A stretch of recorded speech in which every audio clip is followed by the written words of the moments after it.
비 많이 온다.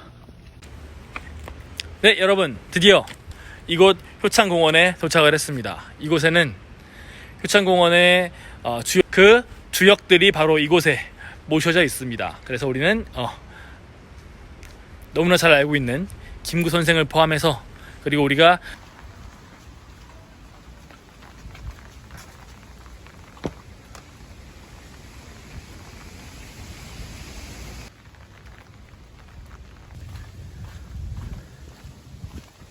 시작. 임정 뭐시기? 임정요묘역인가? 임정요인묘역 요인묘역? 그쪽으로 가고 있습니다. 뿅. 자, 그래서 우리가 첫 번째로 만나볼 분은 바로 이봉창 선생입니다. 이봉창 선생은 우리가 1932년에 쓰레기차가 분은 바로 이봉창 선생입니다. 이봉창 선생은 한인애국단의 출신으로서 우리 1932년에 일왕을 향해서 도쿄에서 폭탄을 던진 분입니다. 그래서 이분의 동상이 이곳에 남아 있습니다. 그래서 그 모습을 좀 보면은, 빨리 어디 갔어? 보이죠? 이봉창 의사상이라고 나와 있어요. 네. 그래서 이봉창은 우리가 의사라고 표현을 하고 있습니다. 의로운 일을 하신 분이죠. 모습을 좀 보고 싶은데 네, 밤이어서 잘 보이지는 않습니다. 이 분의 영향을 받아가지고 윤봉길이 그 다음에 활동을 하죠. 약 3개월 뒤에 1932년 4월에 활동을 합니다. 25세 나이로 폭탄을 던지는 행위를. 조명! 가까이! 자, 설명했으니까 패스합니다. 끝!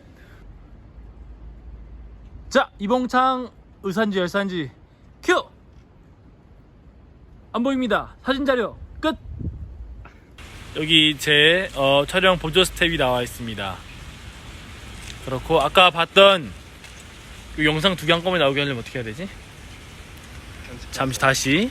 자, 아이고 이거 뭐야, 왜 안 멈춰? 안녕하세요 여러분, 여기는 효창공원입니다.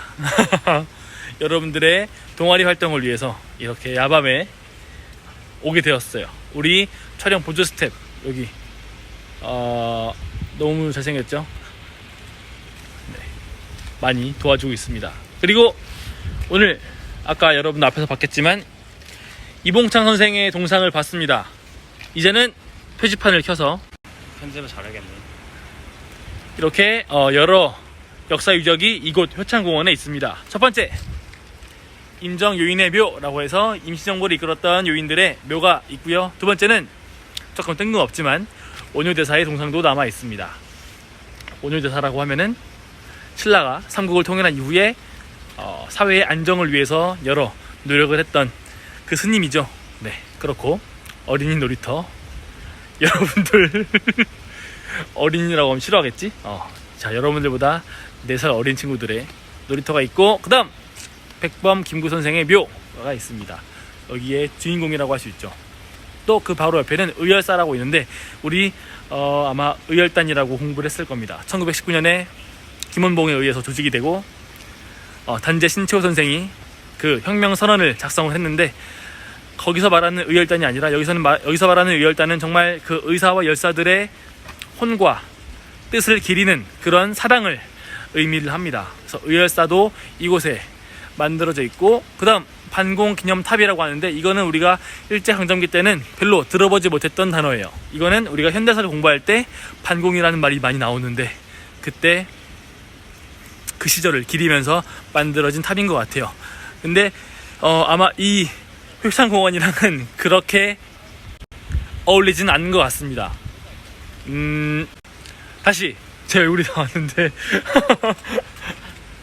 영상 편집 안 하고 한꺼번에 올리려고 조작을 하고 있는데, 반공기념탑은 이곳이랑은 그렇게 어울리진 않는 것 같아요. 제 개인적인 견해고, 앞으로 우리가 현대사를 공부하면서 차차 알아가도록 하겠습니다. 어떤 사람이 어떤 상황에서 반공이라는 가치, 신념 이런 것들을 강조했는지 보도록 할 겁니다. 그 다음에 백범 기념관, 대한노인회 이런 것들이 있는데, 이거는 수업 시간에 다루는 거랑 크게 다르지 않고 설명만 해도 괜찮을 것 같아서 패스할게요. 물론 지금 열지도 않았어요. 그 다음, 자, 반공이 뭐죠? 라고 이제 옆에 우리 촬영 보조 스텝에게 물어보도록 하겠습니다. 자, 보조 스텝, 반공이 뭐죠? 반공. 공산주의기 싫어요. 공산주의 싫어요 라고 대답을 했는데, 저도 좋아하진 않지만 이걸 정말 싫어했던 사람들이 있을 거예요. 우리는 그 사람들을 여기서가 아니라 수업 시간에 배우도록 할 거예요. 내 얼굴이 안 나오잖아. 필요 없다고. 여기는 여러분 의열사고요. 선열님들을 모시고 있는 곳입니다. 시간은 5시까지네요. 무료예요. 심지어 아주 좋죠. 이렇게 사당처럼 되어 있습니다. 사당이라고 하면 여러분들이 그렇게 와닿는 공간은 아니겠지만, 지금 비 떨어지는 거 보이니? 내가 이런 위험을 감수하고서 여기에 와 있습니다. 자, 끝.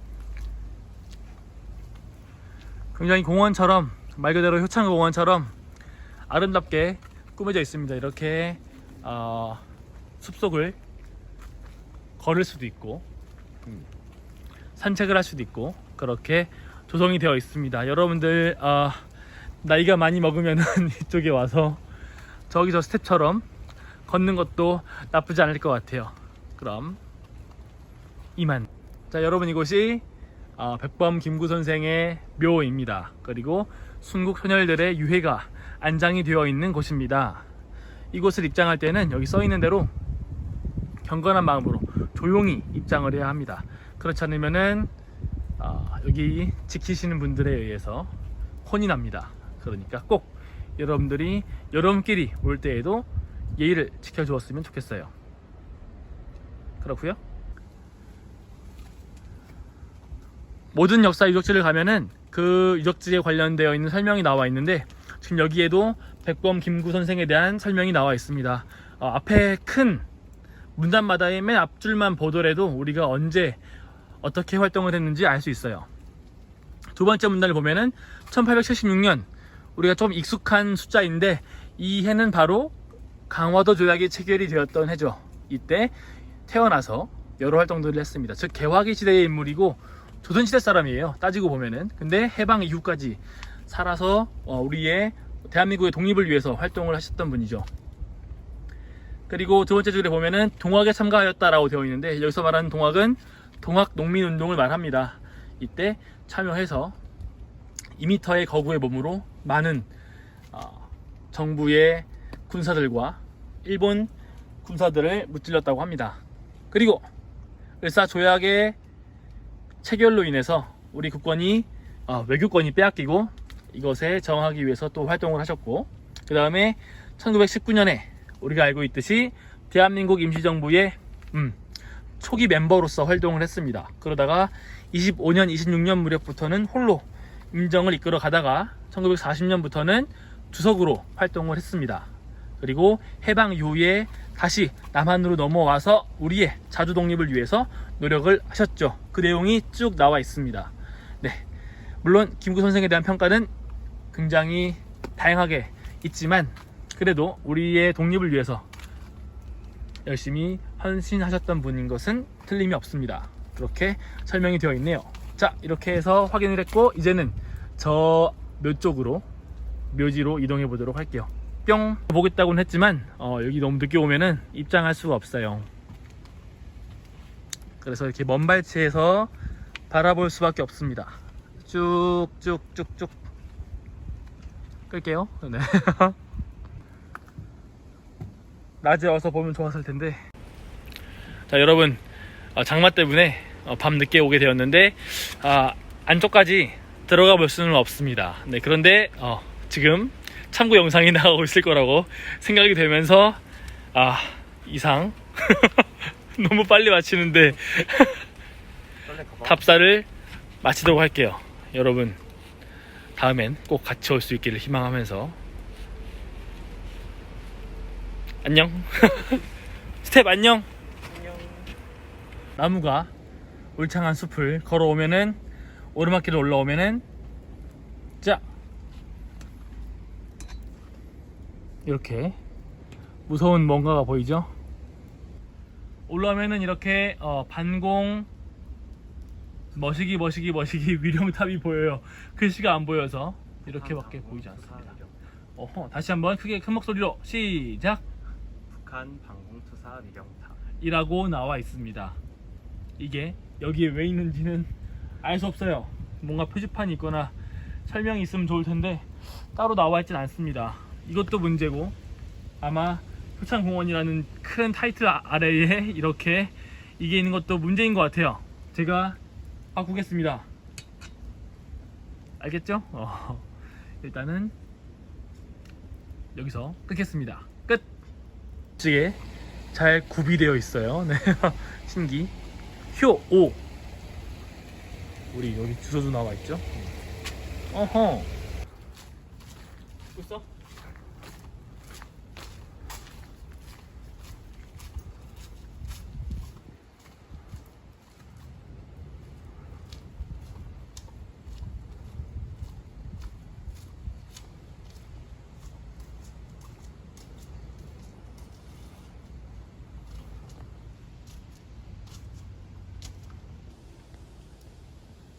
안녕. 안녕.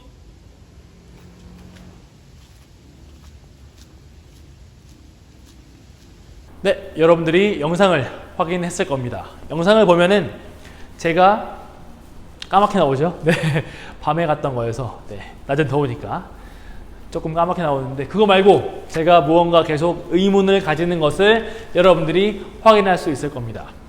이 공간에 이게 왜 있지? 어떻게 있을 수가 있지? 이런 식의 의문을 가지는 것을 여러분들이 확인했을 거예요. 특히나 이 효창공원에 임시정부의 요인들과 김구 선생을 기리기 위해서 만들어진 이 효창공원에 왜 반공과 관련이 되어 있는 유적이 남아있는 거지? 이런 식의 의문을 가졌습니다. 제가 역사를 배우면은 누구나 한 번쯤은 가질 법한 의문이라고 할 수 있어요. 왜? 보세요. 자, 반공이라는 개념은 6.25를 거치면서 등장한 개념이라고 할 수 있어요. 왜? 6.25 때 북한이 먼저 서들어와서 많은 사람들을 죽이고 이산가족이나 고아가 발생했고, 그렇죠? 이런 여러 가지 사회 문제가 발생했습니다. 국토가 황폐화되고, 그러면서 우리 사회에서, 남한 사회에서 공산주의에 대한 반감이 굉장히 심해져요. 그리고 그것을 이승만 정권 때부터 계속해서 이용하기 시작을 합니다.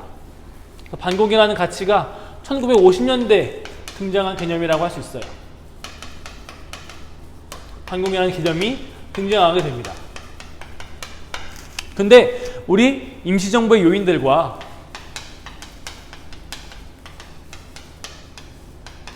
예를 들어 이봉창 선생이죠. 그리고 효창공원의 주인공인 김구 선생 같은 경우에는 다 이전 시기의 사람이에요. 김구 선생은 1949년에 암살당합니다. 이전에 암살당한다는 말이에요. 그러니까 반공이라는 개념과는 조금 거리가 먼 사람들이에요.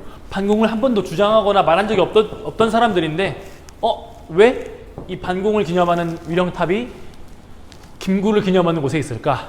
이런 것들에 대해서는 날카롭게 째려볼 줄 알아야 합니다.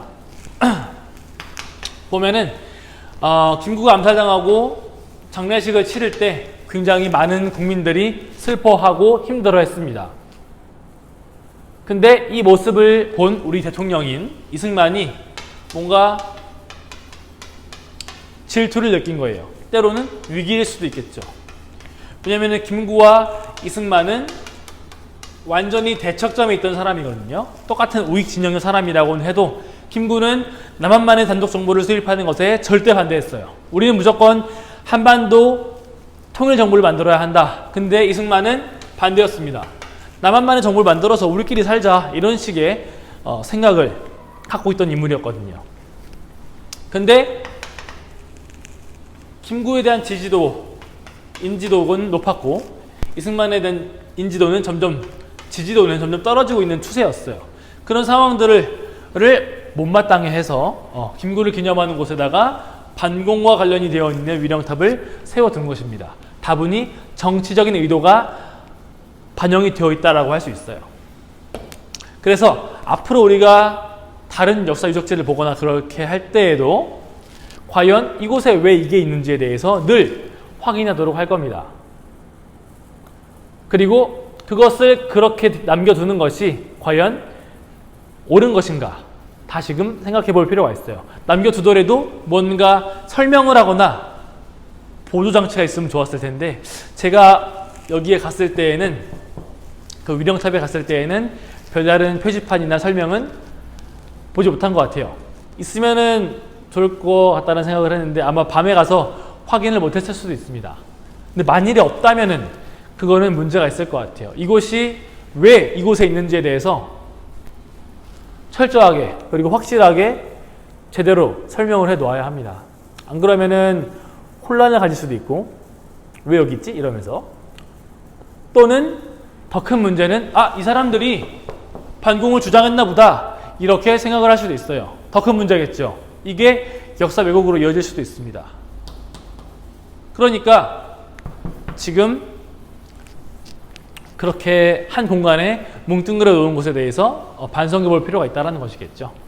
이런 것들을 우리가 다른 유적지를 통해서도 앞으로 계속해서 살펴보도록 할 겁니다. 특히나 동상회라든지 각종 위령탑 이런 것들 있죠. 기념비석 이런 것들에는 다 웬만하면은 정치적인 의도가 들어가 있을 가능성이 큽니다. 그러니까 그런 것들을 볼 때 조금 날카롭게 함께 보도록 하겠습니다. 일단은 오늘 수업은 동아리 수업, 동아리 활동 그거는 여기까지 마치도록 하겠습니다. 고생했습니다. 안녕.